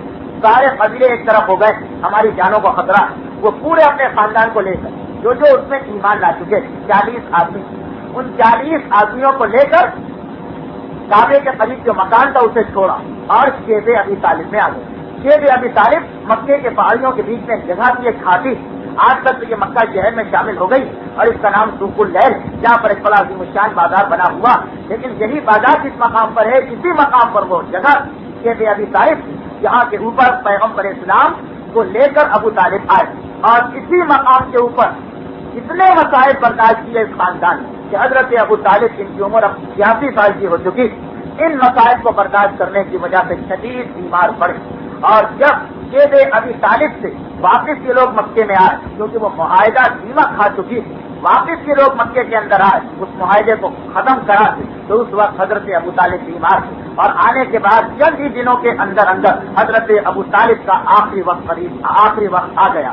جب حضرت ابو طالب کا آخری وقت آیا تو انہوں نے پورے خاندان کو جمع کیا. یہ حضرت ابو طالب کی وصیتیں جو آپ غور سے سنیں. مواہب لدنیہ کے اندر علامہ قسطلانی نے لکھا ہے کہ جب آخری وقت آیا ابو طالب کا تو پورے خاندان کو جمع کیا. اور اسی مقام پر کچھ مسلمان حدیثیں لے کے آتے ہیں کہ پیغمبر نے کہا کہ اے میرے چچا اب تو آپ کلمہ پڑھ لیجیے. تو حضرت ابو طالب نے جواب دیا کہ تمام زندگی جب میں نے نہ پڑھا، اب اگر پڑھوں گا تو قریش کے لوگ میرا مذاق اڑائیں گے کہ موت سے ڈر کر اس نے کلمہ پڑھ لیا ہے. میں اپنا مذاق نہیں اڑوانا چاہتا، اس لیے میں اس کلمے کو نہیں پڑھوں. یہ روایت کیسی جیسی 6 روایتیں کتاب صحیح بخاری کے اندر موجود ہیں. اور اتفاق سے یہ ساری کی ساری روایتیں جو ہیں ان کا سلسلہ 6 میں سے 4 روایتوں کے راوی جو ہیں ایک شخص ہے مسیب، اور مسیب کی روایت اس کے بیٹے سعید نے اپنے باپ سے سنی، اور سعید ابن مسیب سے ابن شہاب نے سنی اور ہم تک پہنچائی ابن شہاب زہری. اور علماء اہل سنت کا یہ مسئلہ ایمان ابو طالب کیونکہ بڑا مشہور مسئلہ ہے، اس لیے میں نے اس پر گفتگو نہیں کی. بہرحال اہل سنت کے عالم اردو زبان میں 1000 صفحے کی کتاب لکھی ہے ایمان ابو طالب کے موضوع، اور ثابت کیا ہے کہ حضرت ابو طالب مومن تھے اور ان کا ایمان تمام علماء اہل سنت کے نزدیک، جس میں مکے کے مفتیوں کے فتوے بھی ہیں، اس کتاب میں شامل کیے گئے. تو بہرحال اس کے اندر انہوں نے لکھا کہ ابن شہاب زہری ابو طالب کے کفر کی جتنی روایتیں وہ سب ابن شہاب زہری نے سنی ہے سعید ابن مسیب سے، اور سعید ابن مسیب نے سنی ہے اپنے باپ مسیب سے. مسیب اور راوی جن کی روایت کو کوئی عالم آپ کی کتابوں میں درج کرتا ہی نہیں، جن کی روایتوں کو کوئی اہمیت دی ہی نہیں جاتی. اور اتفاق ایسا کہ یہ روایتیں مسیب سے ان کے بیٹے سعید نے دی، اور سعید نے ابن شہاب کو سنائی جنہوں نے امام بخاری کو سنائی. اور اس پر اتفاق ہے تمام علماء کہ ابن شہاب کی ملاقات کبھی سعید سے ہوئی ہی نہیں، زندگی میں کبھی ان دونوں کی ملاقات ہوئی ہی نہیں، اس لیے کہ دونوں کا زمانہ الگ الگ، ایک زمانے میں دونوں باہر ہی نہیں جاتے. تو اب یہ روایتیں ایک شخص نے سنی امام زہری اور کہا کہ میں نے سعید سے سنی، جبکہ امام زہری نے سعید کا زمانہ پایا ہی نہیں، ان سے زندگی میں ملاقات کی ہی نہیں. ان روایتوں کے غلط ہونے کے لیے اتنا ہی کافی. اور ایک روایت ہے جو حضرت ابو ہریرہ کی زبانی کتابوں کے اندر آئی، جس میں انہوں نے حضرت ابو طالب کے کفر کے بارے میں کہا. میں تفصیل میں نہیں جا رہا، صرف اتنا کہنا چاہتا ہوں کہ ان کا فطرہ یہ ہے حضرت ابو ہریرہ. انہوں نے کہا کہ ابو طالب نے آخری وقت میں کلمہ پڑھنے سے انکار کیا. تمام مسلمان متفق ہیں کہ حضرت ابو ہریرہ 7 ہجری کے اندر اسلام انہوں نے قبول کیا. ہجرت کے 7ویں سال مدینے وہ مکے میں کبھی آئے نہیں، انہوں نے ابو طالب کی کبھی شکل نہیں دیکھی، ان کی ابو طالب سے کبھی ملاقات ہی نہیں ہوئی. پھر ان کے نام سے یہ روایت موجود. تو صاف ظاہر ہوتا ہے کہ یہ کسی دشمن اسلام نے، کسی دشمن خدا نے اور کسی کفر کے زمانے کے جلے کھلے نے ان راویوں پر تہمت لگا کر اس روایت کو کتابوں میں شامل کر دیا. یہ کتنی عجیب بات کہ 9 روایتیں ہیں تمام علماء اہل سنت کی کتابوں میں، اور ان 9 روایتوں کے سب راوی ایسے ہیں کہ جنہوں نے حضرت ابو طالب کو دیکھا تک نہیں، ان کے بستر کے قریب نہیں، مکے میں آئے نہیں وہ راوی، اور سب نے یہ کہا کہ ہم نے یہ دیکھا کہ ابو طالب نے کلمہ پڑھنے سے انکار کر دیا. رپورٹ آ گئی کہ جو ہجرت کے بھی 600 اور 700 سال کے بعد اسلام قبول کر رہے تھے. ہاں ایک روایت آئی حضرت عباس سے جس کو میں آپ کے سامنے پیش کر رہا ہوں کہ جب حضرت ابو طالب کا آخری وقت قریب آیا تو عباس ابو طالب کے بڑے بھائی پیغمبر کے چچا وہ بتا رہے ہیں کہ اس وقت ابو طالب نے اپنے پورے خاندان کو جمع اور کہا کہ میرا آخری وقت آ رہا، میں اس دنیا سے جا رہا ہوں، میں تم سے کچھ وصیتیں کرنا چاہتا ہوں، میری وصیتوں کو قبول کرو. اور اس کے بعد 7 وصیتیں کی عام لوگوں سے اور 8ویں وصیت کی اپنے خاندان والوں سے اور 9ویں وصیت کی پیغمبر اسلام. اور وہ 7 وصیتیں جو عام وہ یہ تھی کہ میں تم سے وصیت کر رہا ہوں ابو طالب کا آخری پیغام آپ کی سن، خانہ خدا کی تعظیم کرنا کیونکہ اسی سے خدا خوش ہوتا ہے. نمبر 2 کبھی قطع رحم نہ کرنا یعنی رشتہ داروں کے ساتھ ناانصافی نہ کرنا، رشتہ دار کے حقوق کی ادائیگی میں کوتاہی نہ کرنا. یہ ابو طالب جس طرح مرد کے اوپر آخری وصیت کر رہے ہیں. تیسری بات ہمیشہ سچ بولنا. چوتھی بات ہمیشہ امانت کو ادا کرنا. 5ویں بات کسی سائل کو کسی سوال کرنے والے کو دروازے سے خالی نہ پلٹانا. 6ٹھی بات کبھی کسی کی دعوت کو رد نہ کرنا، جو بھی دعوت ہے اس کی دعوت کو قبول کر لینا. 7ویں بات کسی پر ظلم اور زیادتی نہ ہونے دینا. یہ عام مسلمانوں کو تمام دنیا کے انسانوں کو ابو طالب نے 7 وصیتیں. اس کے بعد اپنے خاندان والوں سے کہا کہ اے اولاد عاشق میں تم سے وصیت کرتا ہوں کہ دیکھو میرے بھتیجے کے دامن کو نہ چھوڑنا، اس لیے کہ یہ ایسا پیغام لے کے آیا جسے دل قبول کرتا ہے، ہاں دشمنی میں زبان اقرار کرتے ہوئے گھبراتی ہے. میرے اس بھتیجے میں دنیا اور آخرت کی تمام نیکیاں جمع ہو گئی ہیں. جب تک کہ تم اس کا ساتھ دو گے تمہیں عزت ملے گی، اور جس دن تم نے اس کو چھوڑا اس دن تم دنیا اور آخرت دونوں میں ذلیل و خوار ہو کے رہ جاؤ گے. یہ خاندان حاشم کو ابو طالب کی وصیت اور آخر میں اپنے بھتیجے کو دیکھا اور اس جملے کے ساتھ ہی اس دنیا سے چلے گئے. مولانا مودودی جیسا مورخ لکھتا کہ ابو طالب کی اس وصیت کو دیکھ کر ماننا پڑتا کہ ابو طالب کتنے زیادہ بصیرت والے اور کتنے زیادہ دانشمند اور عقلمند انسان تھے. ایک ایسی وصیت جو کسی کے وہم و گمان میں بھی جو بات نہ تھی، لیکن ابو طالب کی اس وصیت کی وجہ سے اسلام باقی بچا، ورنہ شاید اسلام باقی نہ رہتا. وصیت یہ تھی کہ اے میرے بھتیجے میں تمہیں وصیت کرتا ہوں کہ اب تم مکے کو چھوڑ کر مدینے چلے جاؤ اور مدینے والوں کے ساتھ رہو، وہ تمہارا ساتھ دیں گے اور تمہیں ہر مصیبت و پریشانی سے بچائیں گے.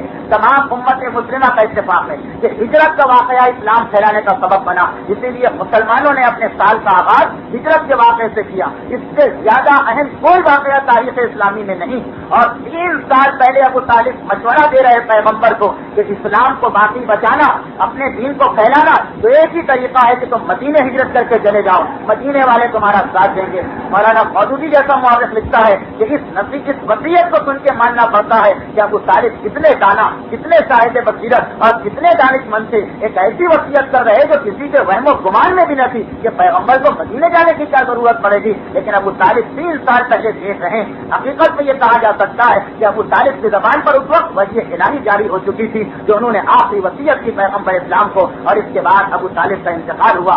جنازہ اٹھانے والوں میں خود پیغمبر اسلام بھی شامل تھے اور جنازے کو اٹھا کر مقام حجون کے اندر لا کے دفن کیا جہاں آج جنت المالا کا قبرستان ہے. اور اس کے بعد ابو طالب کی قبر کے اوپر مقبرہ بھی تعمیر ہوا. لیکن جب وہ تحریک شروع ہوئی جو مقبرہ توڑنے والوں کی تھی تو حضرت ابو طالب کی قبر کے اوپر بھی ظلم و ستم کا پہاڑ ڈھایا گیا. حضرت ابو طالب کا انتقال ہوتا، تاریخ اسلامی کا وہ موقع آیا، وہ وقت آیا کہ پیغمبر کی زبان سے فقرہ نکلا اب میرا کوئی ناصر و مددگار مکے میں نہیں رہا. اور شرح ایمان کی روایت میں جبرائیل امی آئے پیغمبر اسلام کے پاس اور کہا کہ اے رسول اب آپ ہجرت کی تیاری شروع کر دیجیے، اس لیے کہ ابو طالب کے بعد اب مکے کی سرزمین میں رہنا آپ کے لیے بیکار ہو بے فائدہ، اور پیغمبر مکہ چھوڑ کے جا رہے ہیں. اور یہاں ایک دوسرا بات شروع ہو گیا جس کی تفصیل انشاءاللہ آئندہ تقریر کے اندر بھی مکے کے کچھ حالات آئیں گے، اس کے بعد سے پھر آگے تفصیل جائے. آئندہ تقریر اس لیے انتہائی اہم تقریر کہ آپ کے سامنے ایک چیز پیش کی جائے کہ قریش یا مکے کے کافروں نے پیغمبر کو پیغام کو روکنے کے لیے کیا کیا ترکیبیں کی، اور اس ترکیب کو آپ سنیں تو آج ایسا لگتا ہے کہ دنیا کی جتنی غیر مسلم طاقتیں بے عین ہی اسی پالیسی کے اوپر عمل کر رہی، وہی چیز جو وہاں پر بھی وہی چیز یہاں پر بھی ہے. یہاں تک کہ جو آج آپ کا ٹی وی آیا اس بیوی کی ابتدائی شکل قریش نے اور کافروں نے مکے کے اندر پیش کی تھی تاکہ مکے کے لوگ اس کی طرف متوجہ ہو کر دین حق کو چھوڑ دیں. یہ پوری جو آج حکمت عملی ایسا لگتا ہے کہ غیر مسلم طاقتوں نے اس زمانے کی تاریخ پڑھ کر اسی کے مطابق اپنا منصوبہ بنایا. تو وہ چیز آپ کے سامنے آنا چاہیے تاکہ آپ کو معلوم ہو کہ پیغمبر نے اس کا جواب کس طریقے سے پیش کیا اور آپ اپنے دین اور اپنے ایمان کو بچانے کے اوپر قادر ہو جائیں. مجھے اندازہ کہ میں نے بہت سے اہم موضوعات کو ترک کر دیا, بہت سے اہم موضوعات کو چھوڑ دیا, لیکن حضرت ابو طالب کی گفتگو کا میں اختتام کر رہا ہوں اسی ایک بات کے اوپر کہ ایمان ابو طالب پر. حضرت ابو طالب وصیت کر گئے, انتقال ہو گیا, دفن ہو گیا. اب چند لمحے کی گفتگو ایمان ابو طالب پر علماء نے بڑی کتابیں لکھی ہیں, بڑی تفصیل کے ساتھ اسے بیان کیا. میں ان تمام باتوں کو چھوڑ کے صرف اس جانب آ رہا کہ اہل بیت رسالت کا ابو طالب کے بارے میں کیا خیال تھا. باقی تمام دلیلیں وہ اپنی تاریخی دلیلیں اپنے اپنے مقام پر ثابت ہوتی رہتی ہیں. یہ آخری گفتگو ہے جس پر آج کی یہ تقریر ختم ہو جائے گی کہ حضرت ابو طالب کے بارے میں ایک بات علماء شیعہ نے بھی لکھی ہے, علماء اہل سنت نے بھی لکھی ہے کہ جتنے بھی امام یعنی معصومین ان کا اجماع ہے اس بات پر کہ حضرت ابو طالب کافر نہیں تھے بلکہ مسلمان تھے. اس کو اہل سنت نے بھی مانا کہ ہاں اہل بیت رسالت ابو طالب کے ایمان کا آخری وقت تک تذکرہ کرتے رہے. امیر المومنین ہی کی روایت ہے مثلا کہ جب کسی نے پوچھا تھا کہ کیا آپ کے والد کافر تھے, معاذ اللہ, تو جواب دیا اس نے یہ کہا ہرگز نہیں, میرے والد ابتدا سے آخر تک اسلام ہی پر پیدا ہوئے, اسلام ہی پر ان کی وفات ہوئی اور ابتدا سے لے کر آخر تک ان کا ایک ایک عمل اسلام کے احکامات کے مطابق گزرا. جو میرے والد کو کافر کہے تم اس کی تکذیب کرو. چوتھے امام سے کسی نے پوچھا, کہا کہ دنیا والوں کو کیا ہو گیا, ایک طرف تو پیغمبر کا یہ حکم تھا کہ کوئی مسلمان عورت کافر کے گھر میں نہ رہنے پائے, دوسری طرف فاطمہ بنت اسد ابو طالب کے گھر میں آخر وقت تک رہی اور ہمارے جج نے کبھی فاطمہ بنت اسد کو منع نہیں کیا, جبکہ باقی جہاں جہاں کافر اور مسلمان کا رشتہ تھا اسے پیغمبر نے توبہ دیا. اگر ابو طالب کافر ہوتے تو کبھی فاطمہ بنت اسد جو ایمان لا چکی تھی, پیغمبر ان کو ابو طالب کے گھر میں نہ رہنے دیتے. پانچویں امام سے کسی نے پوچھا, جواب دیا کہ ابو طالب ایمان پر جیے اور ابو طالب ایمان پر مرے. چھٹے امام سے کسی نے سوال کیا ابو طالب کے ایمان کے بارے میں, چھٹے امام نے جواب دیا وہ ابو طالب وہ کافر کیسے ہو سکتے ہیں جن کا یہ شعر ہے. اور پھر چھٹے امام نے ابو طالب کی کچھ اشعار پڑھے کہ ہم نے اس نبی کو ویسا ہی پایا جیسا موسیٰ نبی تھے, اور جس طرح موسیٰ کتاب لے کے آئے یہ نبی بھی کتاب لے کے آیا. 3 شعر چھٹے امام نے پڑھے اور کہا کہ ان شعروں کا کہنے والا کافر کیسے ہو سکتا ہے. 8ویں امام سے کسی نے پوچھا, 8ویں امام نے کہا کہ جو ابو طالب کے ایمان کا اقرار نہ کرے اس کی منزل سوائے دوزخ کی اور کچھ نہیں, اس کا ٹھکانہ سوائے جہنم کی اور کچھ نہیں. اور 11ویں امام نے جواب دیا کہ ہمارا کوئی شخص ہمارا شیعہ ہو نہیں سکتا جب تک کہ ہمارے جد ابو طالب کے ایمان کا اقرار نہ کرے. تو اہل بیت رسالت کا اجماع ابو طالب کے ایمان پر اور تاریخ کے وہ واقعات جو آپ آئندہ تقریر میں سنیں گے, آئندہ گفتگو میں آپ سنیں گے, وہ واقعات بھی آپ کو بتائیں گے. حضرت خدیجہ اور حضرت ابو طالب کا اشتراک کہ ابو طالب کے ایمان سے کسی قسم کا کوئی شک و شبہ ہو ہی نہیں سکتا. آج پھر ہماری گفتگو بہت دور پھینک گئی اور باوجود یہ کہ ہم نے اہم ترین واقعات کو چھوڑ دیا, یہ سوچ کر کے آئندہ تقریر میں بیان کریں گے, پھر بھی پورا وقت ہو گیا. آج اسی پر گفتگو ختم. انشاءاللہ آئندہ ہفتے تقریر بھی ہوگی اور ساتھ ساتھ فقہ کے مسائل بھی بیان کیے جائیں. اور ہمارا ارادہ یہ کہ ہم ابتدا میں فقہ کے وہ مسائل بیان کریں جو آج کل جدید ترین مسائل جو ہر ایک کو پیش آتے رہتے ہیں, روزمرہ کے جدید مسائل. تو انشاءاللہ اب اس پروگرام کا ایک طریقہ بن گیا ہے, تقریر کا تسلسل آ گیا ہے, گفتگو مسلسل ہونے لگی ہے. آئندہ منگل سے 70 یا 75 منٹ کی تقریر اور اس کے بعد 15 یا 20 منٹ کے فقہی مسائل. آج ہماری گفتگو ختم ہوئی. درود بھیجیں محمد والے.